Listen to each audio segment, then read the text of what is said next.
There has been a huge hearing this week regarding Zuffa boxing, Dana White, etc., and their idea to change the Muhammad Ali Act from the Reform Act, which is currently in place as it stands, to the Muhammad Ali Revival Act. It would give them the ability to put in place the UBO, so Zuffa, the league that they have been banging on about for so long. You had 3 witnesses testifying against it. You had 1 witness, which was Nick Khan, testifying for it. The 3 witnesses that were testifying against it was, I believe, the chairman of the Florida State Athletic Commission.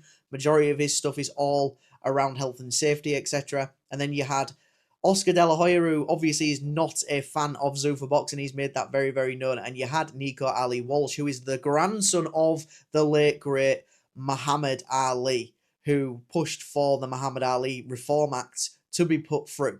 Now, in this video, we are going to go through and watch the hearing, and I will edit it all at the end to make sure that it isn't 3, 4, 5 hours long, however long it actually was during the live stream. So let me know in the comments before any of this hearing is played. What do you think to the Muhammad Ali Act changes? What do you think to Zuffa boxing, good or bad?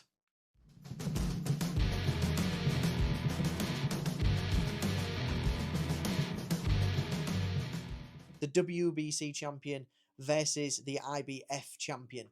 A unification fight. Best in the world versus best in the world. And you can guarantee that they will then watch a undisputed world championship fight. A Tyson Fury versus Alexander Usyk to see who is the best in the world. A WBC champion versus the guy who holds the rest of the belts. An Errol Spence versus Terence Crawford. They are going to tune in the numbers to see who the real best in the world is.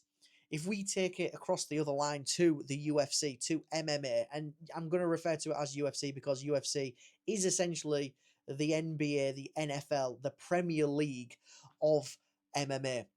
When we look at that structure, you don't get a best in the world versus best in the world unless a fighter steps up in weight, which has happened a very, very small amount of times in the sport of MMA, in the UFC itself. When it comes down to that, the spectacle isn't kind of there. Even if you have an interim champion and you have a full world champion, you know that full world champion is still the best in the world. There is no spectacle of, let's say, Tom Aspinall had a UFC belt 1 and John Jones had a UFC belt 2. Both of these guys are the world champions. Who is the very, very best? No. You're looking at it going, well, John Jones is still the champion. John Jones is still the best in the world. Can Tom Aspinall beat him? That just makes it a general fight, a challenger versus champion fight. Undisputed fights really, really set boxing apart from MMA, from the UFC, by building that spectacle. Who can win? Who is going to win? Alexander Usyk is fantastic. Tyson Fury is fantastic. Both of these guys claim to be the best in the world. Both of these guys have a world championship telling them they're the best in the world. Who is actually the best heavyweight on the planet? Boom, pay-per-view sold, massive undercard, everybody gets paid, and the sport gets a shed load more, new fans into it because we are watching a spectacle. That, in my eyes, is not a negative. It is not a trade-off. It is realistically needed in the sport of boxing, and if you got rid of it, the sport of boxing would falter massively. Massively. Imagine if you had Anthony Joshua versus Joseph Parker at the time, and that fight wasn't even a world championship fight. Would it have been as big as it was? Absolutely not. Absolutely not.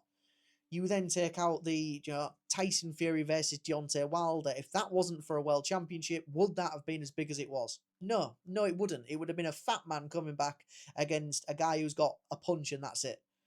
Like, it's needed, man. It is needed. I cannot stress that enough. If you are a boxing fan who thinks the one belt thing is the savior of boxing, swap your sports, go watch the UFC if you want that structure, because this sport ain't for you. You don't understand it. And that might come across as a bit harsh from me, but you don't understand what's best for the sport if you think that one belt is the right way to go. Now, the other fragmented side of things that I do agree with in this is the fact that we have got far too many belts in boxing, not world championships, belts. if we just go down the British route here, the UK boxing, because that is where my bread is buttered, we have a English championship, which probably isn't needed. You have a British championship, which is one of the most prestigious belts in the sport of boxing. You have then got a European Championship. Now, if you win the European Championship, you are then realistically going to be ranked in the governing bodies, which means that you are on a path to become a world champion. You're essentially, if you're good enough and you've got the right amount of pulling power, are a world championship challenger straight away as soon as you've won that European belt. Maybe you defend it a couple of times if you're a younger fighter to aid with your progression. But regardless, you are kind of then a contender at that point rather than just a prospect or a domestic level fighter. Them belts need to stay. They need to stay. They give the lower caliber of fighters and prospects coming through something to aim at that is realistic, not a world championship. Dave Allen, for example, is never going to become a world champion, but I believe that Dave Allen could probably become a European champion. Maybe, if he can't become a European champion, a British champion, and that would be huge for Dave Allen. We don't need WBC silver. We do not need a WBC international belt. We do not need a WBC franchise championship, a WBA super champion, a WBA regular champion, an IBF interim champion, which is only there because the main fighter doesn't really want to actually fight for his title, but he's too big of a name. We don't need them kind of titles. We need an interim championship like the UFC. If the WBC champion, for example, is injured, ill, cannot fight for one reason or another. That is what we need in boxing. We don't need all the rest of the belts that go around it. But the 4-belt system, that needs to stay. It is not a trade-off at all. That is something that is absolutely needed for the sport of boxing. Views on this structure, some see it as a necessary feature of a system that protects independence and competition. Others see it as a source of fragmentation that makes boxing harder to navigate for fighters and fans alike. This complexity shows up in ways that fans recognize. Highly anticipated fights are delayed or never materialize due to promotional disputes. In some weight classes, multiple fighters are recognized simultaneously as champions, making it harder to follow the sport and harder to determine who truly is the best. Well, they fight each other, and then you get the broader landscape has shifted as well. Mixed martial arts has grown up rapidly over the past 2 decades, delivering more consistent matchups and drawing larger audiences, while boxing's biggest viewership is concentrated on just a handful of marquee fights. Right. God, this is going to be a long video, so basically strap yourselves in. Mixed martial arts has a talent pool. It has a fighter pool that is probably a 10th of the pool of boxing. It is not a sport that is as legacy driven as boxing. It hasn't been around for as long. So the pool of talent is smaller. The opportunities in the sport are smaller. There is also a monopoly in charge. We can't compare the fights that have been made in the UFC and saying the UFC structure is the reason for them fights happening. No. It's not. It is because there are only a handful of fighters compared to the sport of boxing. If you had a UFC in boxing, that would realistically make 80%, maybe 90% of fighters on the planet right now that are never going to be world champions. It will make them redundant.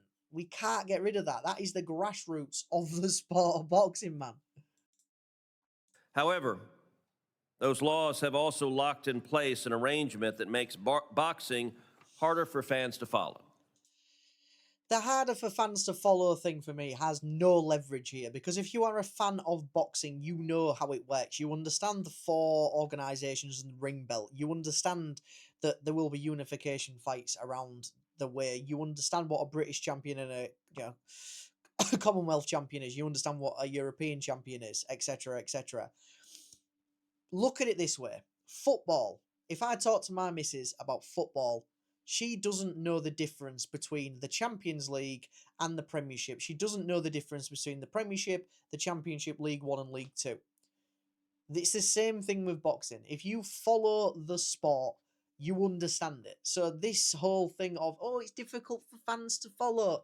No, it's not. Not if you're a dedicated boxing fan. And this is what this act change is going to affect the most, the fighters and the fans, because it's going to essentially restructure boxing just a little bit. And yeah, man, I don't agree at all. If you're a fan of boxing, you understand it. If you're a fan of basketball, you understand it. If you're a fan of boxing, you understand it. If you're a fan of the UFC, MMA, you understand the sport that you are watching. It doesn't make it harder to follow because you understand it. You look into it. It's an interest to you. So yeah, no merit for me that at all. Against this backdrop, the House of Representatives recently passed the Muhammad Ali American Boxing Revival Act with overwhelming bipartisan support. The bill creates a pathway for a unified league-style structure to exist alongside the current system. Now, yes, alongside the current system, fair enough. As long as the current system stays, I don't care. You know, the current system stays, the league structure actually is then in place, as long as the fighters who are signing for that league structure are not taken advantage of. It introduces the concept of a unified boxing organization, or UBO, because the world needed more acronyms, which would operate much like a traditional sports league, where a centralized entity employs athletes. That is a key word. A key word. Employs athletes. At the moment, boxers are independent contractors. The promoter works for the boxer, not the other way around. They are not employees. Boxers shouldn't be employees. They should be the one employing their promoters, their managers, etc., to do what is best for them, not the other way around. That is a step backwards. We are going far years and years and years back, where promoters were allowed to take advantage of boxers by saying that Zuffa boxing, which is the UBO, the only UBO that is going to be around right now, is Zuffa boxing. That league, Zuffa themselves employ the boxer. Employ. We need more predictable pathways for matchmaking and simplified rankings. I believe allowing for a more unified structure to take hold could help the sport compete more effectively against other combat sport competitors. Who are we competing with? What is bigger than boxing? Don't say MMA. Don't say the UFC. It's not. It's not. Boxing's got legacy. Boxing has been around. Boxing will always, for the very, very biggest fights, always outsell MMA. The biggest fights on the planet, the biggest fight, on the planet from a financial point was a boxing fight. Yes, it had Conor McGregor in it and Floyd Mayweather. It was a boxing fight. It's not competing. Boxing is ahead. What's to change, man? What needs to change? If anything, what you're doing is putting boxing and MMA, because there's no other combat sport that is as big as boxing. It's boxing v MMA. That's the whole thing. What we're doing, we're putting them on the same wavelength here. So if anything, this is going to decrease the value of boxing. The committee has gathered a group of witnesses who have lived this to help create a final product that is a win for fans and boxers alike. I look forward to hearing from our witnesses and to a conversation that helps us take a clear look at the issues and moves us forward thoughtfully while keeping Congress in its proper corner. With that, I recognize Ranking Member Rosen. Right, we're going to... Good morning, everyone. We're going to skip ahead a little bit now because I'm sure you haven't come to watch two senators, if that is the right word, actually talk here. We'll move along and we will go to the Oscar De La Hoya, I think is the first one up. Members of the committee, thank you very much for this opportunity today. My name is Oscar De La Hoya. I'm a U.S. Olympic gold medalist, a 6th Division, 11-time world champion, and now run Golden Boy Promotions. I'm here because I strongly believe the proposed changes to the Muhammad Ali Boxing Reform Act take us in the wrong direction. Today, you will hear many different perspectives, some that may want to discredit the decades-long work the sports stakeholders have already done to create a safe sport that puts fighters first and creates a free marketplace for fighters to negotiate the best deals for their families and for their personal legacies. I grew up in East LA with very little. Boxing was my way out. When I won the Olympic gold at 18 years old, I had promoters coming at me from every direction. My family and I didn't have access to legal advice. I signed the first contract put in front of me without fully understanding it. That bit's quite important, actually. That so, if you're an up and coming boxer and Zuffa Boxing go and throw what you consider an extortionate amount of money at you, but stick you in on a 6-year contract, that's the maximum amount they can do. Realistically, you could end up with the likes of Moses Itauma, for example, 6 years into their career, not being seen because Zuffa could maybe not push them, and you can't get out of it. It's a contract, so that's important. That is Oscar De La Hoya speaking as a fighter. So he has had these experiences in the past. Anyway. As I had been taken advantage of. That experience is not unique. Many fighters enter this sport young, trusting, and without resources. And once they are locked into the wrong deal, it is very difficult to get out. That is exactly why the Ali Act exists. I had the opportunity to work with Senator John McCain on this. As a national hero, a prisoner of war, and someone who loved boxing as a former Golden Glove fighter, he understood the risks fighters take and the need to protect them. The Ali Act reflects that commitment to fairness and to protecting fighters from being taken advantage of. Passed in 2000, the Ali Act addresses real problems, including conflicts of interest, lack of transparency, and the exploitation of fighters. It creates a system designed to protect fighters and preserve a fair, open marketplace. Those protections still matter today. This principal change of the proposed amendment allows a promoter to create an entity that serves as both promoter and governing body, a so-called unified boxing organization. This mirrors the existing MMA model and creates a closed system controlling rankings, titles, and access to opportunity.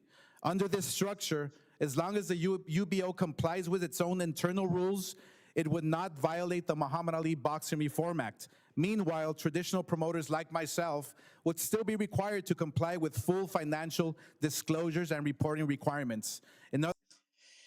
So the financial reporting and all that kind of stuff, that's not actually a bad thing for Zuffa in terms of, what Oscar said there is essentially just about incorrect. You're not saying Zuffa still have to show their finances because they're a trading company in America. They still have to be as transparent as Oscar De La Hoya has to be, for example. So in terms of that, unless there's something changed in the bill that I haven't seen, I don't think that actually has any merit from Oscar there. In other words, one system operates under transparency and accountability while the UBOs do not. This is a fundamental shift in power that, if changed, would put corporate profits first, fighters second. We should be clear. Corporate profits first, fighters second will happen. It will happen. Look at what's happening at the moment in the WWE. There has been an outcry of fans complaining with the WWE that are owned by the same company that owns Zuffa Boxing, that the chairman of the WWE is the same person who is going to essentially be one of the decision makers for Zuffa Boxing in Nick Khan. They have prioritized ads rather than actually putting the wrestlers in the wrestling matches, which is essentially what they get paid for. It would put profit first. These fighters who are signing for Zuffa, you realistically do need to realize that this isn't in your best interest. You will be a number, essentially. And if you become the world champion and make the money, brilliant for them, not brilliant for you. About who benefits from this. These changes align directly with what Zuffa Boxing and its leadership at TKO Group Holdings have already said they intend to build in boxing, a model similar to the UFC. And we already know what that model looks like, and it does not work for the fighters. The UFC and its parent company agreed to a $375 million antitrust settlement after fighters accused them of suppressing wages and restricting competition. Boom. Boom. Enough said from Oscar there. He doesn't even need to follow anything up. If it works so well, why have they had to settle for $350 million in the UFC? Why is it going to be any different in boxing? In current Zuffa contracts, fighters are locked into rigid earning structures with little to no ability to negotiate. The promoter controls all major revenue streams, including media rights, ticket sales, and sponsorships, while fighters are limited to guaranteed purses and discretionary bonuses, with only narrow participation in upside revenue. It's what happens in the UFC. It's what's happening in Zuffa boxing. I mean, the most ridiculous thing about the Zuffa shows that we've had thus far have been the fact that the fighters have had to weigh in and stuff in Zuffa pants. Like, they can't even wear their own branded pants at the weigh-in. Like, how ridiculous is that? They've got to wear the Zuffa gloves. They've got to wear the Zuffa bottoms. They've got, shorts, sorry. They've got to wear Zuffa-approved shoes. They can't have their own sponsors. They can't make money outside of Zuffa boxing. Zuffa must control everything about that fighter. They must do it. If this proposal is truly about protecting fighters, why are MMA athletes not included at all? They compete in a similar dangerous sport, yet they are completely excluded. That raises serious concerns about whether it's truly about protection or about restructuring control of boxing. I mean, that's a fair point from Oscar De La Hoya there. Do you know, if this act is going to reshape boxing and it is all for the fighters, then why isn't it in place in the UFC? The reason for that is because it would take a massive amount of money out of the stakeholders in the UFC's pockets, because they would have to be fair to fighters. They would have to pay them what they are worth. They would have to be transparent with them, and they would have to essentially abide by a rule set that doesn't currently exist in the UFC, in the sport of MMA. So if it is great, then yeah, let's move it across to the UFC as well, man. And I can guarantee you there'll be some kickback at that point. Boxing. Fighters deserve real protection and real opportunity, not have to fight the system as well. If this bill passes, fighters will have fewer choices, less leverage, and less control over their careers. And when that happens, it will not be the sport that failed them. It will be us. Thank you very much. Fair play from Oscar De La Thank you, Hoya Mr. there. Some very, very good points. Some very, very good points. In terms of the opportunities, yes, the opportunities would be controlled by the UBO. They would be controlled by Zuffa Boxing. In terms of the rest of it, I mean, the medical stuff and everything, from what I've seen of the bill, I do believe that it is advanced medical cover and everything for fighters. At the minute, I believe that in boxing, they have to have their own insurances, where if they get injured outside of camp, then it's essentially a loss. Inside camp, it is a loss of earnings. That is currently in boxing. If they got injured in the ring, then yes, they get the financial recompense for it. But in terms of the new bill that the Zuffa Boxing, or this Revival Act that they're trying to put in place, or that probably will be put in place, it does improve on boxing's already quite good medical coverage. So good points by Oscar De La Hoya there. I think he messed up a little bit on the idea of them not having to be transparent. To my knowledge, I do believe that they do need to be transparent, but some very, very good points there from Oscar De La Hoya. I don't know who is next. I don't know if it's going to be Nick Khan or if it's going to be Nico Ali-Walsh, but so we did have, I believe he was the president of the Florida State Athletic Commission just on before that. I skipped over it a little bit because it was all around the health and safety and all that kind of stuff, and I feel like I've already covered that. They essentially just said that they are willing to work to make sure that boxing's standards of health and safety do improve, and he went in to say what legislations they've got in place, with physicians needing to be ringside and present, not just on call and all that kind of stuff. But we'll I skipped over him. If you want to watch it, it's on the YouTube channel for oh god, what is the YouTube channel? It was difficult for me to find. Well, there you go. There's the name of it. Return to your corners. Have federal boxing laws gone the distance or slip the jab? There you go. So that's the video to search for. Anyway, let's go on to Nico Ali-Walsh, the grandson of Chairman Muhammad Ali. Cruz, Ranking Member Rosen, and members of the committee, thank you for the opportunity to appear before you today.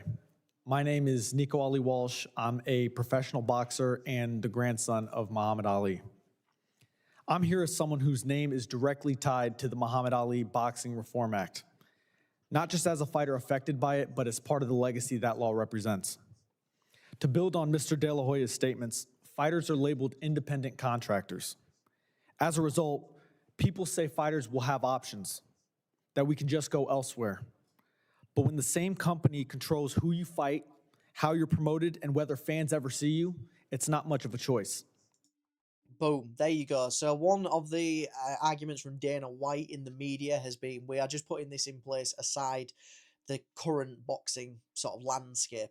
What Nico Ali-Walsh is saying there is essentially if you sign for Zuffa in your early days of your career, you don't really have a choice to go anywhere else, because if they choose not to push you as a fighter, you ain't getting seen by no one. Your options then become limited because you are not fighting. You are not there.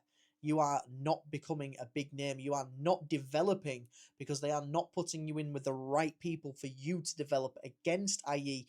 Moses Itauma. I'll go back to him because he's a very, very big name and a good prospect at the minute. They have built him up gradually. If they was in Zuffa boxing, you can bet your bottom dollar by now he would have been fighting the likes of maybe a Tyson Fury, an Anthony Joshua, a Daniel Dubois, because the financial benefit behind him is there. What Frank Warren's been doing is building him correctly. He's got a lot of hype around his name. He's building with every single fight, and he is getting the opportunity to develop in the right way. So fair point from Nico Ali-Walsh. The guy came prepared. When one system controls access, choice becomes theoretical, not real. The Ali Act was built on a simple principle. The people controlling fighters should not also control the entire marketplace those fighters depend on. That separation exists to prevent conflicts of interest and exploitation. The new Muhammad Ali Boxing Revival Act would undermine that principle. By allowing one entity to operate across promotion, management, and matchmaking, it removes independence. When that happens, you fight who you're told to fight, or you don't fight at all. At that point, real choice disappears, and so does negotiation. This type of centralized system is already seen in mixed martial arts, particularly in the UFC, where a single organization controls promotion, matchmaking, and fighter contracts. In that model, fighters typically receive under 20% of the revenue, compared to boxing, where fighters can earn up to 80%. That's a big dip. That I don't know where he got his financial facts from there. I don't know at all. But yeah, I mean, 60% less pay for MMA fighters compared to boxers is absolutely insane. Insane. At that point, there's no argument that you're doing the right thing for the fighters, because you are not doing the right thing for the fighters. You are doing the right thing for the stakeholders and the bottom line. The newly proposed Revival Act pushes that centralized model onto boxing, behind the claim that boxing is broken. Boxing is not broken. If it were, Preach, my friend, preach. Boxing isn't broken. We went through a bit of a lull in boxing, but this was 5 years ago, 6 years ago. This was the Mayweather era, where having that undefeated record meant absolutely everything to every single boxer. We had promotional companies that didn't want to work with each other. They just wanted to work with in-house fighters, which is essentially what Zuffa Boxing is coming in and doing, by the way. And we did have a lull, but the money's coming to the sport now in Turkey Al-Sheikh, in the Saudis coming in and putting the money in and making the big fights. It's not broken. If anything, at the moment, boxing is in probably as good of a position as it has been since the days of Muhammad Ali, and since the days of, if we brought it forward a little bit, that probably the golden era of boxing, in my honest opinion, the Mike Tyson, Lennox Lewis, that era of boxing. UFC champions at the height of their careers would not be actively targeting boxing fights because of the fair pay. Well, I mean, this guy, Ali-Walsh, has come in here and he is absolutely laying down facts. Why do UFC fighters always come across to boxing? Why is Ilia Topuria, who is one of the biggest fighters in the sport of MMA, why is he calling out historically Canelo Alvarez, then more recently Terence Crawford, for a boxing fight? It is because the money is in boxing. The eyes are also going to be on boxing. Conor McGregor made his biggest payday to date from Floyd Mayweather, a boxer, in a boxing fight. Francis Ngannou left and made more money than he had made in his UFC career, despite being the heavyweight champion of the world at a point in his UFC career, out of fighting Anthony Joshua and fighting Tyson Fury. Two boxers in boxing fights. Facts spoken by Nico Ali-Walsh. That movement is rarely seen in reverse due to the UFC's centralized pay structure. Yeah, I mean, when was the last time you saw a boxer decide, I want to go and do MMA? You don't see it. Yeah, we've seen it with Clarissa Shields. She's back in boxing now. Savannah Marshall, she's back in boxing now. I don't know on the male side of things. There probably has been a boxer that is transferred over, but how many fights did they have in MMA before they then came back into boxing, because that's where the money is? Boxing has never been perfect, but one of its strengths has always been competition. Multiple promoters competing for fighters creates leverage and fair market value. When that competition is consolidated to one system, leverage disappears. We see this in MMA. We see it with fighters. Do you know?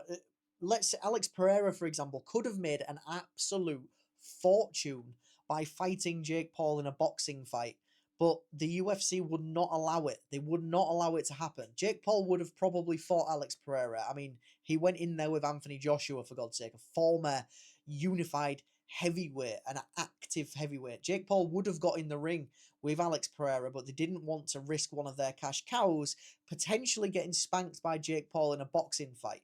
Make of that what you will, but yeah, there is no leverage. These UFC fighters, they cannot go anywhere else. There is nowhere else to go. And even if they wanted to ditch the UFC and go to the PFL, they have got contracts which are far, far too long and too difficult to get out of, where they have nowhere else to go. They can't go anywhere. And even if the contract comes to an end, some of the fighters are not showcased at all. Or if they are showcased, they may be on prelims that only a handful of very, very dedicated MMA fans actually watch. They are not the big stars. They have no leverage. Fair enough. Again, I've personally benefited from the protections that exist today. After one of my fights, I was notified that my opponent tested positive for performance-enhancing drugs. That fight was ruled a no contest. That process, testing, enforcement, and oversight worked. I'm not entirely sure what he's going into here, because Zuffa will have to abide by rules which are not just their rules. You know, they will have to abide by the World Anti-Doping Association's, you know, set of approved PEDs and non-approved PEDs. I don't know if maybe he's getting into the point where he had a loss on his record. It got overturned to a no contest because the guy was on PEDs. Zuffa probably wouldn't have to do that because that is their own rule set. But I mean, it would probably be fair for Zuffa to do that anyway. So I'm not sure this part has any sort of merit. And it protected me. In another fight, I suffered a severe shoulder injury in the ring that required surgery shortly after. The current system ensured I received immediate medical attention and proper care throughout my recovery. These are real examples of the system working to protect fighters. The health and safety side of things, again, I don't kind of agree with them bringing this in. It's kind of a non-starter for me. It's almost something that they've just thrown in to add an extra point and get to that 5 minutes for all of the guys that have spoken about this so far, i.e. Oscar De La Hoya, the other guy from the Florida State Athletic Commission, and then Nico Ali-Walsh. You know, Zuffa's medical requirements and all of that kind of stuff would need to be, before this is passed anyway, they will need to mirror what is in boxing at the minute. So it's a non-starter for me, that. That's the point. Protection should be strengthened, especially around health and safety, but not used as justification to restructure the sport in a way that removes power from fighters.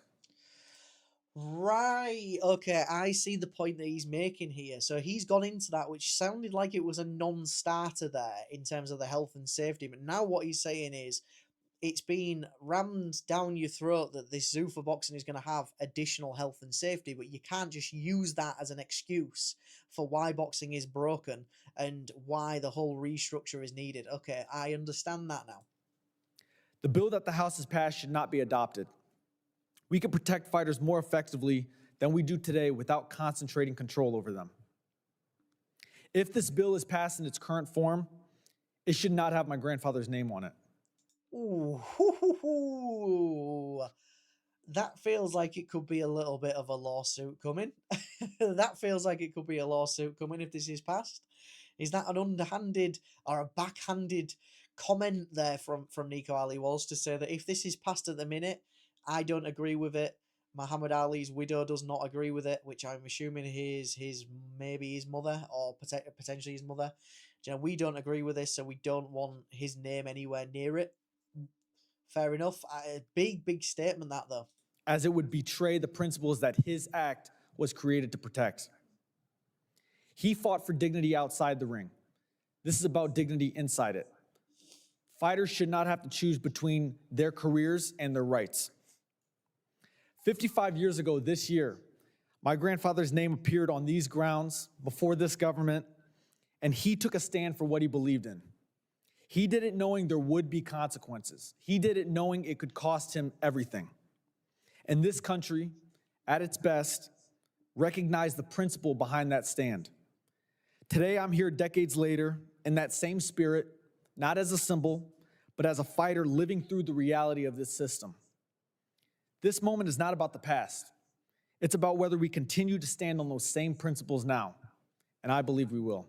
Thank you guys for your time. Big statements there from Nico Ali-Walsh. He was very good there. Very good. The statements that he made were spot on. Yeah, he's impressed me there. Very impressive from Nico Ali-Walsh. Hit the nail on the head, really. Let's move on. Nick Khan's next. So this is the president of TKO. The president of what I believe is Zuffa Boxing, the guy who sits on the board at TKO, the guy who is the chairman of the WWE. So let's go into his bit next. Chairman Cruz, Senator Rosen, members of the committee, it's a privilege to appear before you today. My name is Nick Khan. I'm president of WWE. I help to run Zuffa Boxing, and I'm a board member of our parent company, TKO Group Holdings. I'm also a lifelong fan of boxing, which makes the current state of just before I go into this guy, this Nick Khan's bit here, just to explain, this guy is very clever, I believe he was also a former solicitor or lawyer, if you're from America. So this guy, he's going to have come very prepared. The sport all the more difficult to witness. When Congress created the Muhammad Ali Boxing Reform Act in 2000, it diagnosed a serious problem with the sport. This committee now has the opportunity to remedy that problem and restore one of the great American sporting institutions. There is no problem with the sport. Let's just get that out of the way. I've gone into why previously in this video, but yeah, man, there is no problem with the sport.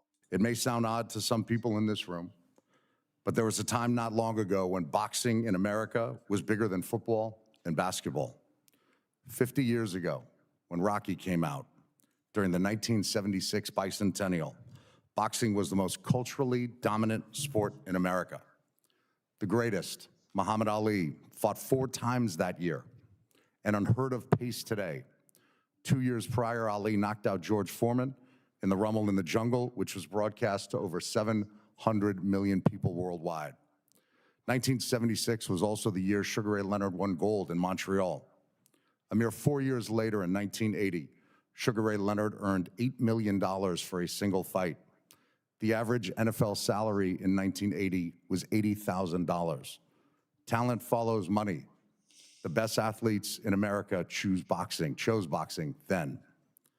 The 1984 Los Angeles Summer Olympics perfectly encapsulates boxing before its precipitous decline. 9 Americans won gold medals in boxing in 1984. In stark contrast, the U.S. has not won an Olympic gold medal in men's boxing in over 20 years. Right, this has got nothing to do with the structure of boxing, by the way. The US not winning medals is just because the rest of the world has now caught up with boxing. Boxing isn't just an American sport anymore. The biggest stars in America back in the 60s and 70s, etc., were from America. That was where the money was. That is where all of the fighters went. And given that most fighters grew up in America, at that point in time, or the big stars anyway, the rest of the world wasn't as interested in boxing as they are right now. Right now, yes, America is still big in terms of pound for pound stars in the the sport of boxing, but some of the biggest stars in the world and some of the best fighters in the world now aren't coming from America. They're coming from Europe, they're coming from Japan, etc., etc. It's got nothing to do with the structure of boxing at all. It's got nothing to do with how good the American boxers are in terms of the amateurs, in terms of the Olympics. I don't know what this guy's going on about here. Again, Congress diagnosed this problem 26 years ago. Almost every major American sport has a league that sets rules, enforces standards, develops talent, and creates the conditions for stars to emerge. Boxing has never had that structure. Instead, it has a patchwork of sanctioning bodies whose business model is charging boxers money for the right to be called champions. Yeah, that part I don't agree with. Do you know, all of the stuff that's come up with Shakur Stevenson recently, the whole shenanigans with Terence Crawford, where, you know, they're essentially forced to pay quite a lot of money to actually defend the belt, but that is what you're getting into at the end of the day. You know, yes, Zuffa Boxing will not be charging that at all, but don't forget that at the end of the day, Zuffa Boxing are employing the fighter. So yes, the fighter from, like, let's say Shakur Stevenson, forced to pay $10,000 to, I think it was the IBF when he wasn't, or the WBC was it, when he wasn't even fighting for that belt, so he got stripped of that belt. He would have still made probably more than $10,000 just out of sponsorships, which he would not be able to get if he was in Zuffa Boxing because they control the sponsorship. Today, the WBC, a sanctioning body, alone recognizes 163 champions across 18 weight classes. I was going to on about the WBC earlier, to be honest. That is the bit that I disagree with. You know, yes, okay, every weight class needs a world champion.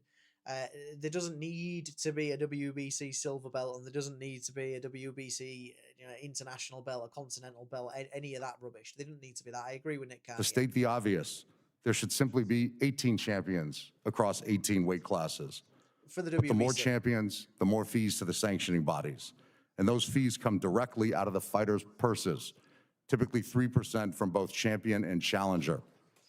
Right, 3% for champion and challenger of whatever their purse is.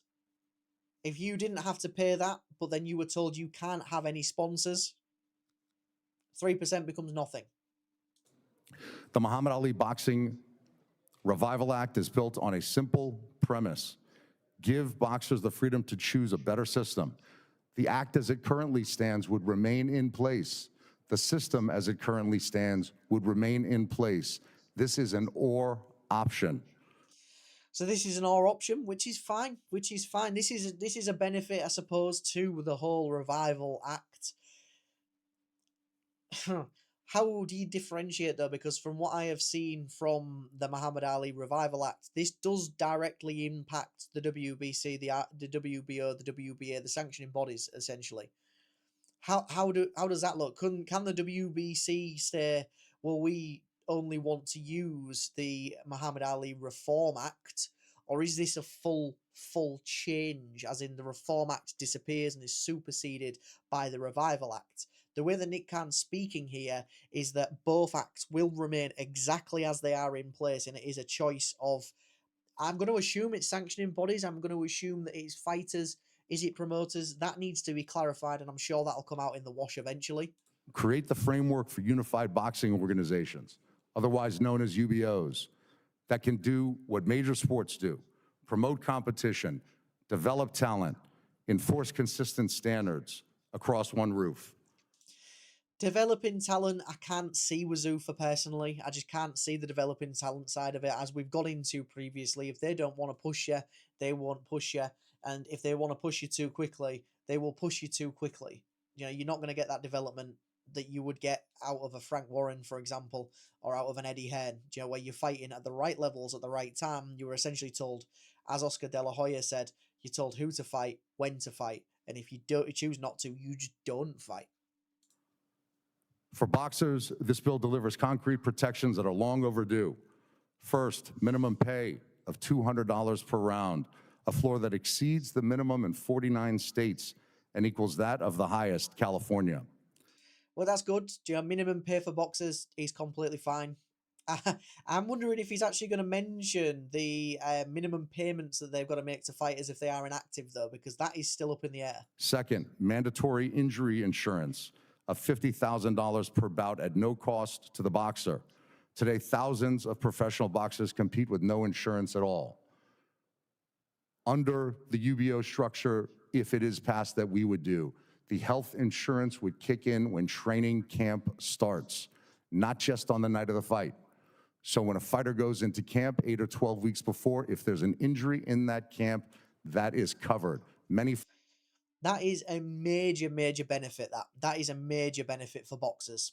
That is huge. You know, the fact that it's not just an injury occurring on fight night, it is an injury occurring in camp, will save so many fighters so much money.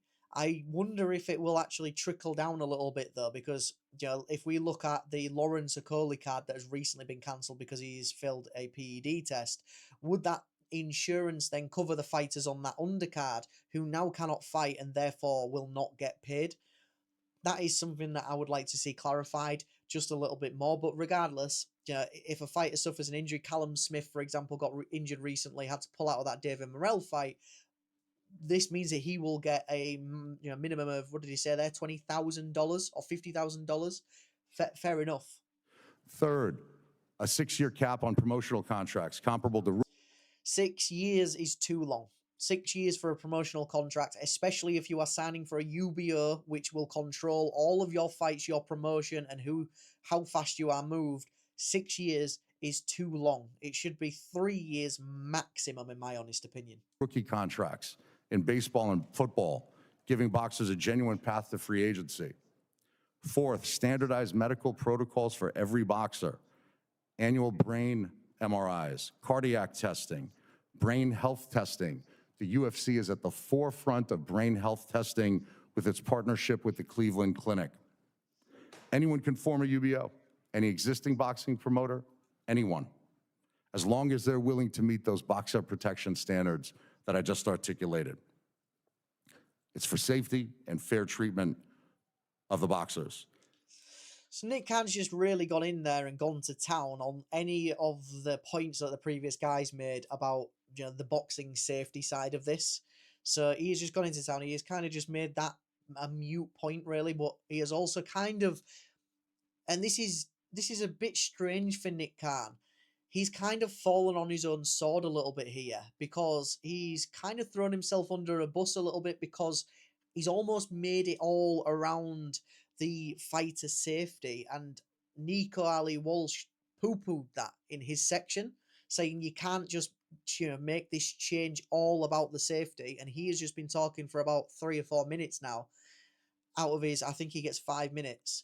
He has been talking about this, just the safety side of things. So he's kind of just shot himself in the foot a little bit, which I didn't think that Nick Khan would do, because he, as I said at the beginning, very, very clever guy. If we are committing $1 million to organizations that build pathways from amateur boxing to the professional ranks, that starts with the police athletic leagues, which has introduced generations of Americans' youth to this sport, including a young Cassius Clay.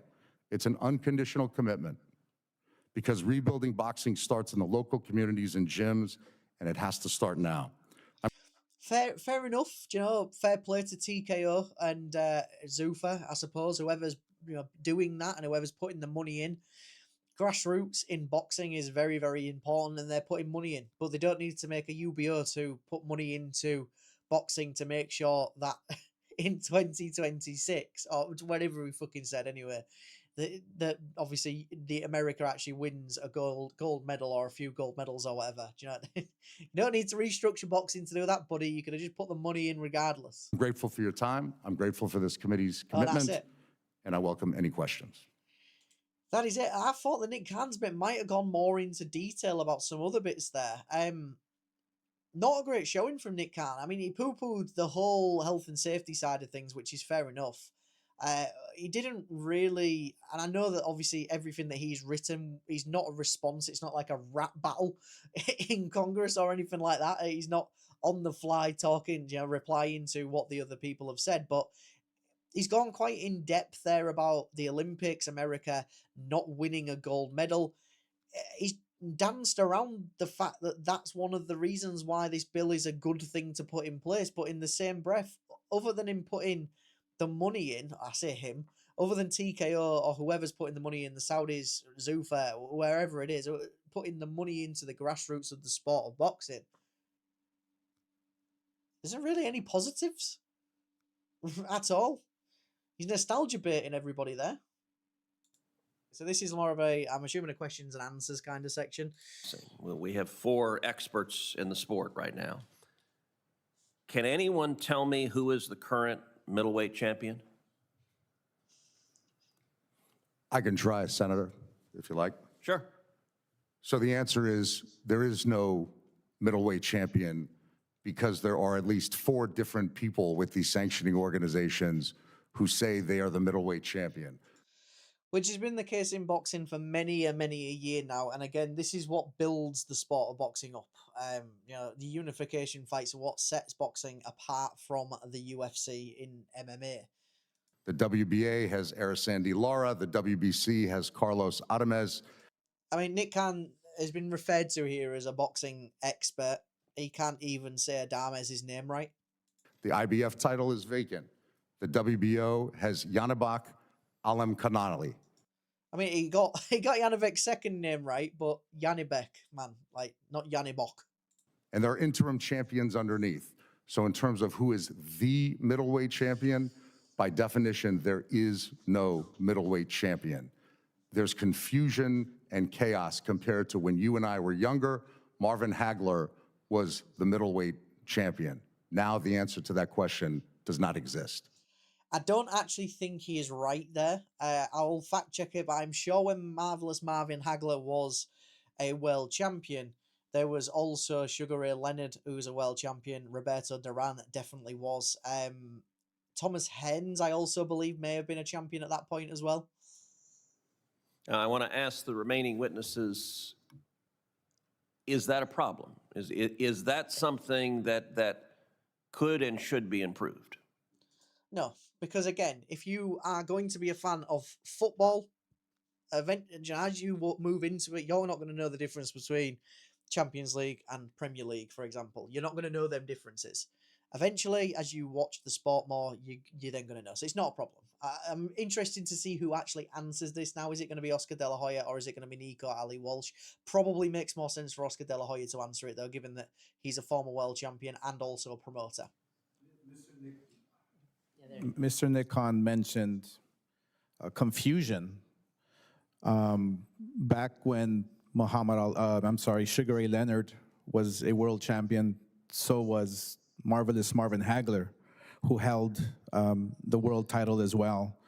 Thomas Hearns held a world title as well. There you go. And the great Roberto Duran also held a world title. I don't believe that confusion comes from having multiple world champions. I believe confusion comes from, or the fights not taking place comes from the actual fighter himself. If a fighter does not want to fight, we cannot force the fighter to fight. See, that's the difference between Zuffa, a UBO, and then obviously normal fighters at the moment. A UBO would be able to say to a fighter, you must fight this person or you don't fight at all, which could potentially put them at risk. We've seen overmatched fighters in the past get seriously hurt because they're not at the level that they need to be to fight the opposition that is put in front of them. When it comes to world championship level, realistically, yes, you should fight everybody, but look at it from a different point of view. If Canelo moved up to light heavyweight, for example, and Beterbiev was the world champion at light heavyweight, given the frame and the size of Canelo Alvarez, that could have been seriously damaging to him. I strongly believe that fights are being made. The big major fights are being made, like the one coming up in Cinco de Mayo with Benavidez and Zurdo, the one fight we did with Ryan Garcia and Tank Davis, which was highly successful. And Ryan Garcia and also Devin Haney was massively successful. I do believe that Ryan Garcia versus Gervonta Davis did actually outsell UFC 300. So confusion, there is no confusion. And I go back to being here for the fighter, to protect the fighter. What's in place now? The Muhammad Ali Act protects the fighter, and that's why we're here. In today's boxing system and business, the fighter makes the majority of the amounts of monies. In the system they want to implement, TKO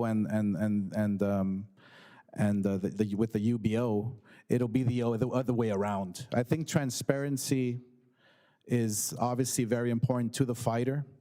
The laws that are in place are important to the fighters to protect the fighter.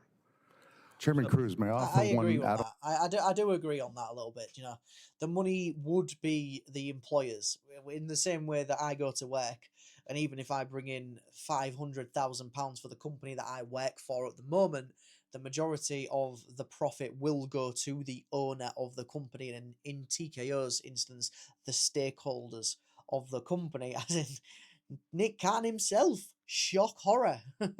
onto that, please? Sure. In terms of health and safety of boxers, in the UFC, when it was purchased 30 years ago, in that 30 years, there's not been one death of a UFC fighter. Right. Glasses are coming off for this. There has been no death of a UFC fighter in that many years because UFC and boxing are fundamentally different sports. In the UFC, when a fighter gets knocked out cold, the opponent may jump on top of them, they hammer fist them a couple of times, and then the referee will jump in and the fight will be waved off. In boxing, you can get absolutely flatlined, get back up, make the 10 count at the count of 8 or 9, and then you go back in, potentially not in the right frame of mind, potentially looking a little bit better than how you are doing. And then you can get hit again, which is the dangerous part of boxing. That is why in the UFC, there haven't been as many fatalities as in the sport of boxing. Fundamentally different sports. In the last 30 years in boxing, there have been 63 deaths that have occurred within a week of a fighter's fight. Again, though, this is about boxing. The way that boxing is, you get knocked down and you make the 8 count. You don't have an opponent on top of you straight away hitting you. You come back, you make the 8 count. You get up at the count of 8. Sorry, you make the 10 count. You then go on another 6, 7, 8, 9 rounds potentially, depending on how early you get knocked down, bro. Deaths compared to 0 in the UFC. Like, next thing they'll be saying, oh no, once you get knocked, they want to bring back the 3 knockdown rule, or maybe even make it a 2 knockdown rule, or a sudden death. Wow. In terms of the state of the sport now, it's not just the confusion of these sanctioning bodies. So Senator Rosen mentioned Canelo Crawford from this past September, a fight that we promoted. That fight should have been the biggest fight on the face of the earth. It should have been the biggest and most promoted fight of the last 20 years. It wasn't the biggest fight of the last 20 years. That should have been a bigger fight than Anthony Joshua and Tyson Fury. They promoted it. It wasn't promoted very well. I'm sorry, it wasn't. We got Netflix to buy into the fight. We moved with a fair deal, a UNLV football game out of the football stadium, Allegiant Stadium in Las Vegas, so we could have that fight at a football stadium. We had a significant merchandise deal with Fanatics, all of which the fighters participated in, all of those revenues. The fighters participated in, but again, the money, the bulk of the money from the sponsorships, from the Fanatics and all that kind of stuff is probably nothing for like a Canelo Alvarez or a Terence Crawford, who are big, massive names that could get more money than the Fanatics deal or whatever he's saying here from using their own sponsors. If you look at it, again, when you and I were younger, there was boxing every weekend on ABC, CBS, and at times NBC. If you look at it now, the major media conglomerates, outside of the deal we at Zuffa were able to get with Paramount, there's no boxing in the history of television on any major media conglomerate. Fox got out, ESPN got out, Showtime got out, HBO got out, NBC got out, ABC got out, CBS got out, what was formerly known as Spike TV got out. Now Is that a bad thing? Ask yourself the question, is that a bad thing? Because I don't see that as a bad thing. Most of these big companies who you would have had to pay for some sort of subscription with are out of the sport now, meaning there are less, meaning that majority of promoters are on DAZN, meaning Netflix, which many people have outside of just boxing for their personal lives, their family lives, etc., have. Is it a bad thing that all of these different, media conglomerates, as he said there, are out of the sport of boxing. It's not a bad. He's making it out as if this is a bad thing. It's not a bad thing at all. You came from the media and entertainment world before. Why did they get out? They got out because ultimately there was no return on their investment. The fights that were meant to happen, so we mentioned, Senator Rosen mentioned Mayweather-Pacquiao earlier happening in Las Vegas. That fight took 6 years to put together. For the Ali-Frazier trilogy, those 3 fights happened over the course of 5 years. We're going back to the Ali days. Like, yes, them fights did happen, but it wasn't uncommon back in them times where Ali is fighting Fraser for fighters to have 4, 5, 6 fights a year, even at world championship level. Nowadays, because the sport itself has moved on, because fighters, and dare I say it in this video without getting a load of stick from you guys in the comments, the sport of boxing has got better. The competition that fighters are fighting has got better. That is why them fights aren't happening as frequently. The sport has moved on. Nothing to do with promotions, governing bodies, and all that kind of stuff. Nothing to do with that. The 3 fights happened starting in 1971 over the course of 3 years, compared to it taking 6 years to make the fight that everyone wanted. How many fans were lost in those 6 years? All right, last question, Mr. Khan. If you were addressing an up-and-coming boxer who's watching this hearing and trying to think, okay, would this law passing be a good thing for me or a bad thing? What would the benefits of allowing a UBO provide to the next generation of boxers? This provides an additional option. So the current state of boxing would continue to exist. If the fighter wants to go into that, please feel free to sign with those promoters. If you want a chance to be something bigger over a shorter period of time on a platform, we were able to secure a deal with Paramount, as I said, on a platform that has almost 80 million subscribers worldwide and has a network partner in CBS. If you want that exposure, if you want trading card deals, if you want merchandise deals, if you want video game deals, of which the fighters would all participate financially, if you want all of that plus some more, come this way. If you don't, that's your choice. Again, he's a good salesman as well, Nick Khan. He's trying to sell the dream a little bit there to up-and-coming fighters. Trading card deals, merchandise deals, and all of that kind of stuff. But don't forget that, there are former WWE superstars out there at the moment that from their deals that they have got, which is a very, very similar deal, they will maybe get £200 a month coming through to them. Maybe some of the higher earners might get a lot more than that. But this isn't WWE. This isn't a worldwide phenomenon that has been built over years, and it is sports entertainment, and fans watch their favourite characters. These are boxers. These are fighters. We don't go to an arena in a Anthony Joshua t-shirt. We don't pay £60, £70 for an Anthony Joshua t-shirt.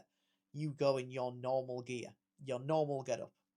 That's a warning sign for me straight off the bat. Trading card deals, why? Merchandise deals, why? Merchandise, put your name on a sponsor with Nike, you will make a substantial amount more money. Back to the first comment, if you want to make yourself a bigger name over a shorter period, screams to me you are going to be pushed to your limit. You are going to be put in fights probably before you are ready to take them fights. Scary, scary stuff, honestly. If I may add, Sure. please, thank you. If I'm a fighter, a young fighter who wants to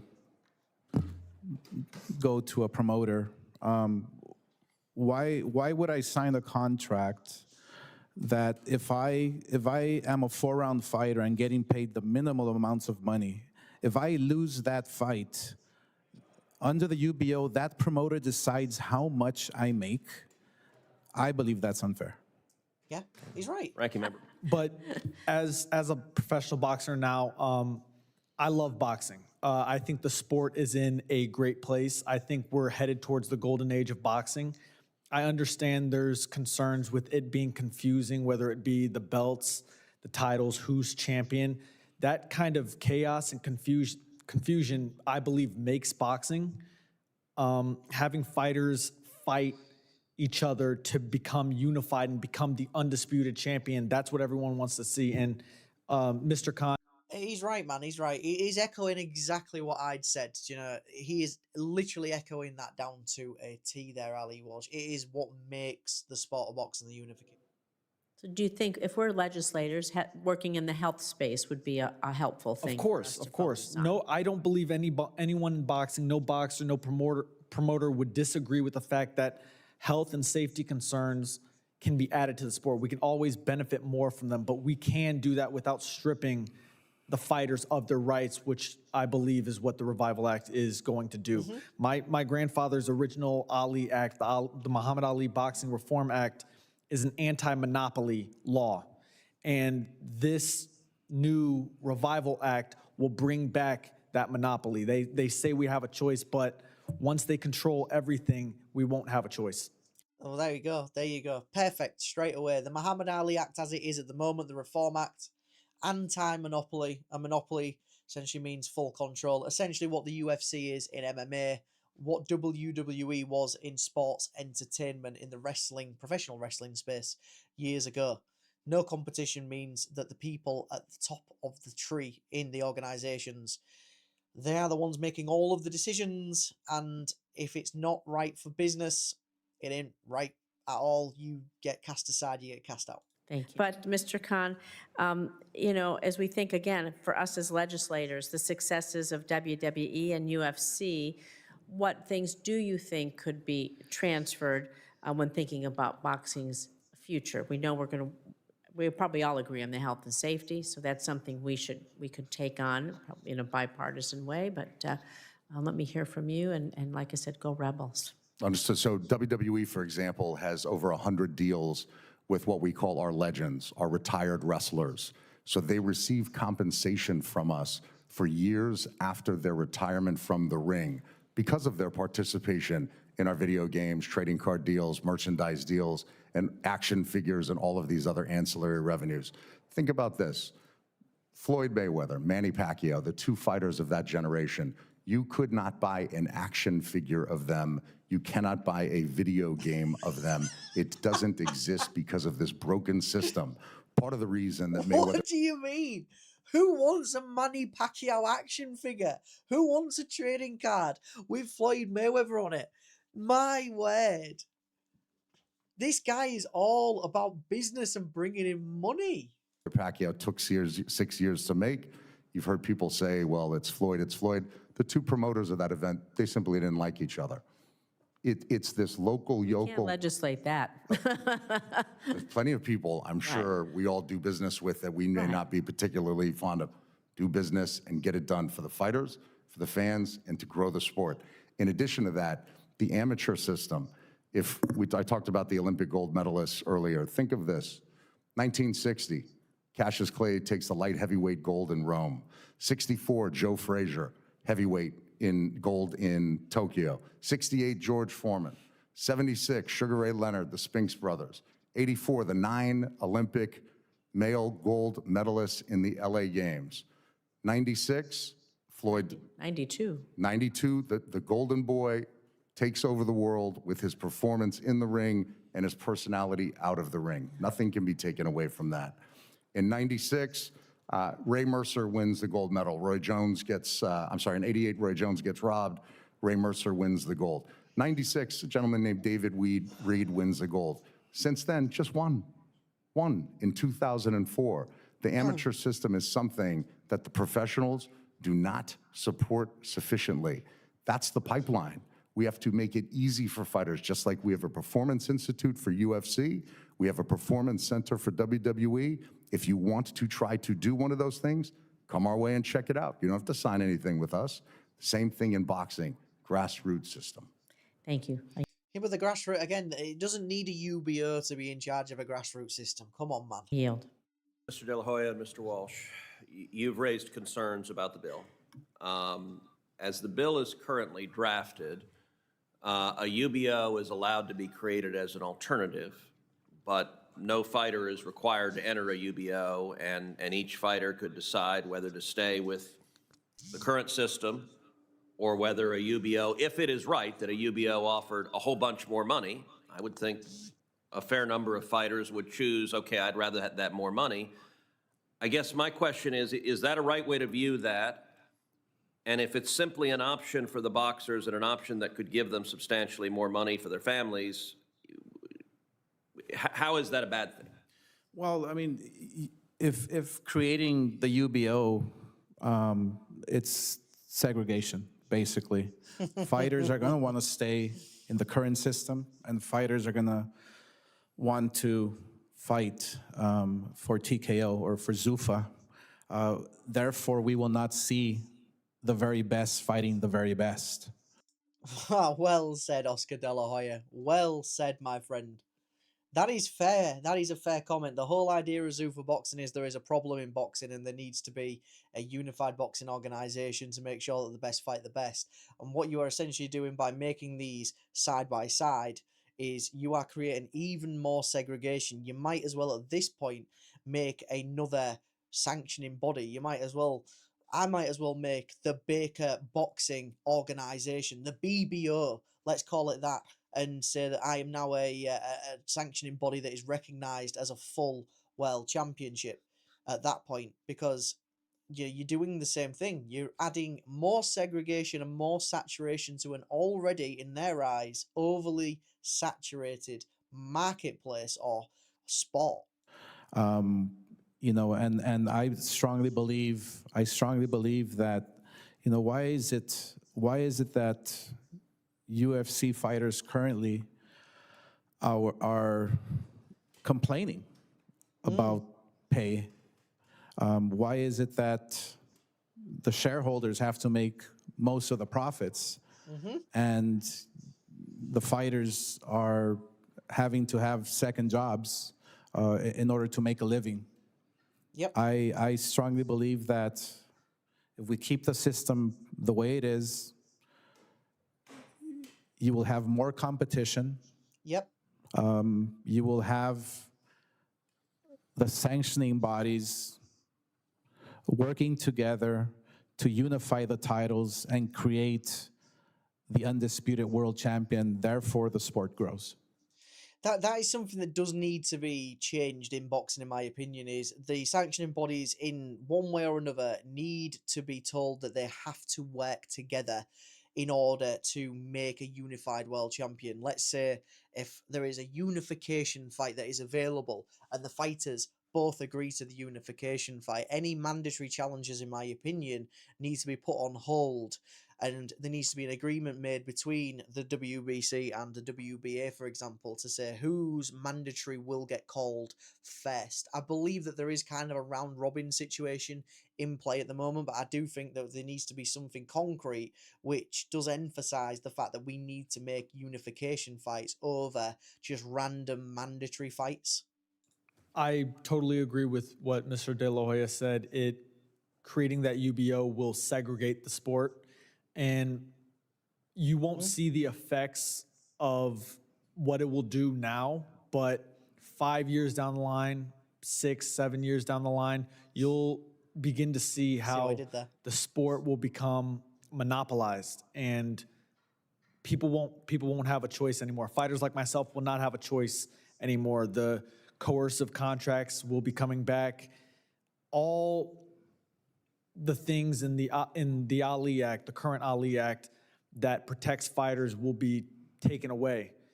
Yep. And you will see it down the line. It won't be an immediate change, but like Mr. De La Hoya said, the belts, and when it comes to the sanctioning fees, I understand that it gets annoying having to pay X amount of dollars just to hold a belt, but it's more than that because that money gets funneled back to the fighters anyway.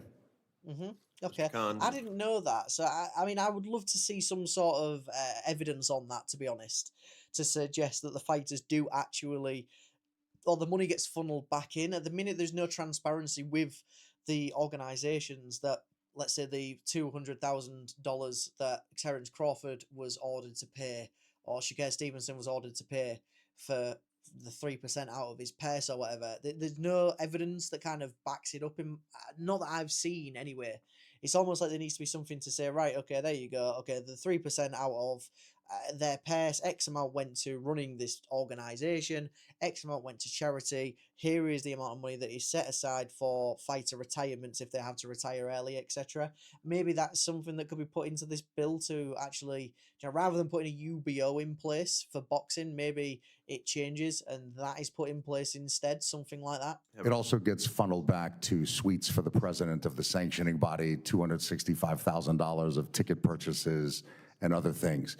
Again, I mean, yeah, but again, what we're saying here is look at the UFC structure. Like the majority of the money goes to the organization. So Nick Khan's kind of contradicting himself here. Yes, a lot of the money does go to the president of the WBC, Maurizio Sulaiman, for example, but in the same breath, how is that going to be any different with a UBO in place? The shareholders of Zuffa Boxing and TKO will be the ones that make the money. Yes, they are not branding it as here is the fee to fight and hold the belt, but they're making it in other ways. harken back to when we were younger, everyone knew the heavyweight champion was Muhammad Ali, and then Joe Frazier, and then fast forward a little bit, Larry Holmes, and then Mike Tyson.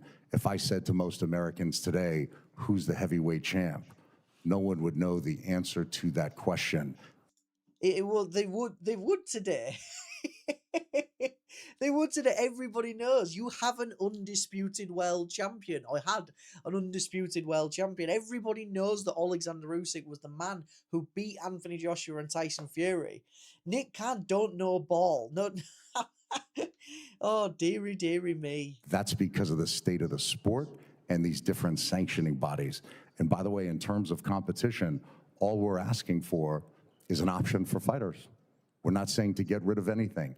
If they like the current system, sign up with these sanctioning bodies and promoters. If you think we're a better option, sign up with us and see how it works out for you. Either we'll succeed or we'll fail. We're the Well, you're saying it's all backwards. It's like they don't know what they want. Like, yes, you want your whole philosophy for Zuffa Boxing is that one champion, but then you're saying you want to segregate the sport and give two options to fighters, meaning Zuffa world champion versus undisputed world champion. There's always going to be that dispute. Right, so she's got one last question. We're getting there now. We're getting there now. This is going to be horrible to edit. Each one of our witnesses.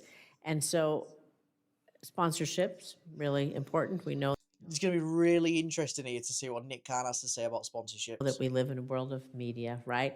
That matters. So are there specific, I'm going to ask each one of you, and are there specific provisions such as ensuring the ability to secure sponsors outside of a UBO contract or prohibiting certain provisions in any contract that we could add to the Revival Act that would meaningfully support Yes. boxers in a UBO system?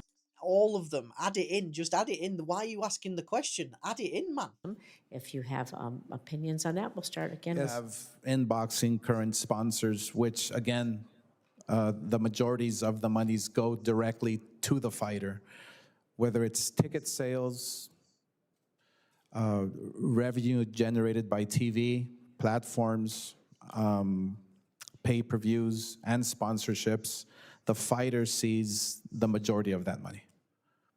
So we could probably may be able to add something like that in our bill. Thank you. Mr. Shipman, would you like to address this at all? I'm going to ask each one of you and then the chairman. Ma'am, the complication that I see concerning, doing the sponsorship from a regulatory standpoint, the commissions do not get involved concerning sponsorship. All of that is done as a contract negotiation between the fighters, their managers. And I can't speak intelligently upon that. I think that is something that is out of our league from a regulatory standpoint. That's fine. That's all I have on that, ma'am. He's right, though. I mean, at the minute, the way that the sponsors work in boxing at the minute is the WBC have no input into the sponsorships for the fighters. You know, the fight is done by the fighters themselves, by the management, and they get all of the money. Thank you. Thank you. Mr. Walsh. So I don't know if you've seen the Zuffa boxing events, but if you have seen the events, it, from my perspective, looks very plain. It looks very corporate. In current boxing, you have the freedom to have those sponsorships, unlike in Zuffa, where you're forced to wear their trunks, or you're forced to not have certain amount of sponsors or whatever their rules may be in their contract. But that's what makes boxing important to me. And as a fighter, I know that having those sponsorships gives the fighters more money. It's only for the fighters. And if the new revival... Sponsorships are very important for fighters. There are fighters out there that don't make a lot of money off of their purses, where they essentially supplement their purse that they do get and allow them to dedicate their time to boxing, going directly through sponsorships. You know, that essentially becomes their salary. The sponsorships is, they get paid more for that, some of these fighters, than they do their actual purse.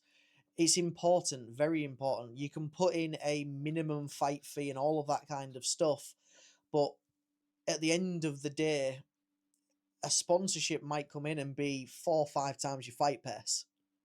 Act was truly for the fighters to put more money in the fighters' pockets. They're moving that same UFC model over to boxing. You can see it through their events already. And if that model were truly for the fighters, you wouldn't see the $375 million antitrust lawsuit that's going from that the UFC had to settle. You wouldn't see former UFC fighters complaining about pay. You wouldn't see current UFC fighters begging for raises in their pay. If that model truly worked and if it was truly for the fighters, you wouldn't be hearing so much about money from these UFC fighters. Boom! Nico Ali-Walsh there. Nail in the coffin, that. Nail in the coffin. It don't work. It don't work for fighters. It's nothing for fighters, man. It's for lining Nick Khan's pockets and whoever else is a shareholder at TKO. Thank you, Mr. Walsh. Mr. Khan.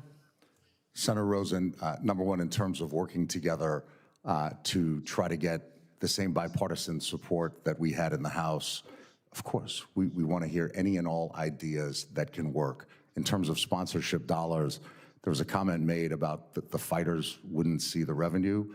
As you know, with a publicly traded company, the whole world sees the revenue. It's disclosed to the public. So the sponsorship... Such a politician, he's just dancing around it, man. Dollars for UFC, WWE have been significant. The fighters participate in that. Chairman Cruz was gracious enough to give part of my resume as the former co-head of television at CAA in representing leagues and broadcasters and talent. Never did I meet someone who said, I'm making too much money, don't tell anybody. Everyone wants more money, and I understand that. So if we can generate more money, it means more money to the fighters. If given the opportunity for a UBO, assume... If we can make more money for the fighters. The problem with that is that normal sponsorships, it doesn't matter what the organization that they are fighting for, what the promoter, what the belt organization, sanctioning body is making out of that. It doesn't matter. The negotiation has got nothing to do with the employer at this stage. You know, it is all down to the fighter. If Dave Allen, who is not a world champion class level fighter, very good fighter, decent bloke, absolute hero, goes out there and gets a sponsorship that is 7 or 8 times his purse, which he probably will do for his main event against Filip Hrgović, that money goes straight into his pocket. He doesn't have to rely on hoping that the stadium that he is fighting at sells out, that the matchroom boxing, or even if it is, it's not even a matchroom show, is it? Isn't it a Queensbury show? He doesn't have to worry about Queensbury making that money. That sponsorship is directly to Dave Allen, negotiated by his management, by his team. The sponsorship in boxing as it currently stands is as horrific as the other elements of boxing. No major media conglomerate, no video game, no trading cards, nothing.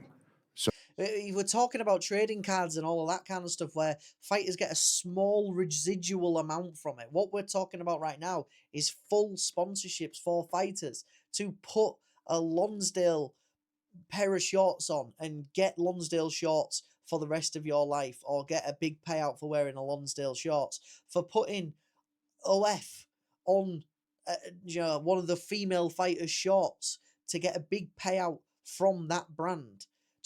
It's we're not talking about trading cards. We're not talking about the WWE elements that Nick Khan is so good at with the WWE. Boxing is not WWE. We don't care about trading cards. Fighters don't care about having an action figure. Do you really, honestly believe that a fighter like Filip Hergovich gives a single fuck about having in Smith's, formerly Toys R Us, that he has an action figure on a shelf that a kid can walk past, see and pick up? He doesn't give a damn. He would rather have, I don't know, let's pick out a random brand, Jaguar cars. He would rather have a Jaguar logo slapped straight to the bottom of his shorts, and he gets 300K out of it. So the sponsorship is as barren as that. If we do our jobs right as the startup and get sponsorship dollars in, the fighters participate. It's more money for them. If we do our job, you are now taking financials. You are putting your financials as a fighter into the hands of TKO, of Zuffa Boxing. If they don't do their jobs correctly, which they probably will, or it doesn't take off, or they have a failed launch of a product line, maybe the uptake on the actual trading cards don't go very well, you don't make money. Thank you. You're back. It's a non-comment that from Nick Thank Khan. you. I appreciate all of you coming before the Monster Energy Senate Commerce Committee. Right, that's it. So that is all of the hearing. This has been a slog. I didn't think it was going to be this long. I didn't think I would have this much freaking footage to actually go through and edit. This is going to be an absolute killer. So, man, what do you think? What do you think from this? The points that Oscar De La Hoya made and that Nico Ali made were brilliant. Nick Khan dressed a few things up, spoke like a politician, spoke correctly. This bill is going to get passed. The long story short is this will be passed. It's already gone past the House. It's now going to be put into the final stages. If it does pass, what do you want to see? I mean, what do you want to see from it out of all of that? What were the points that you can most resonate with? Is it good for boxing? Is it bad for boxing?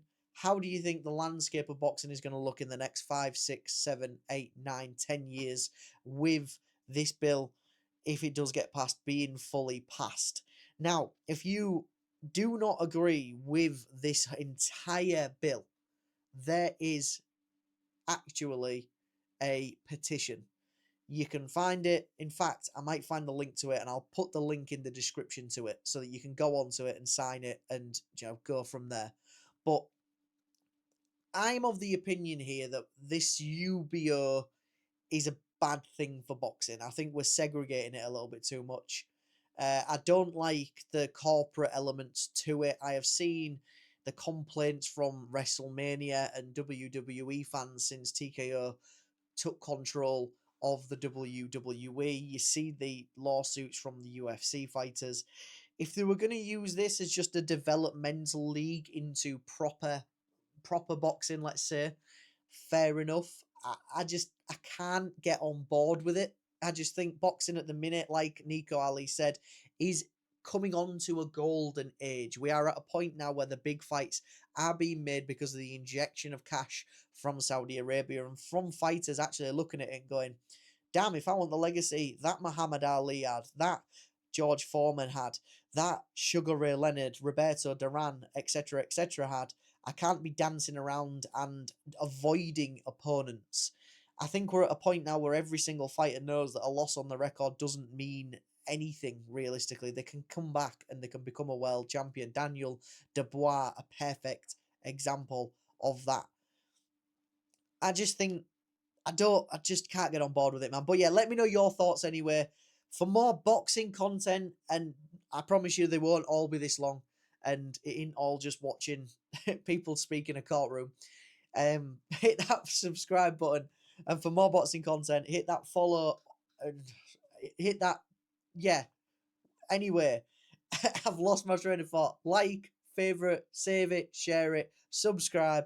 I've watched too much of people talking in a courtroom. My brain's not functioning. I've been Baker from Baker Boxing. Peace out, guys.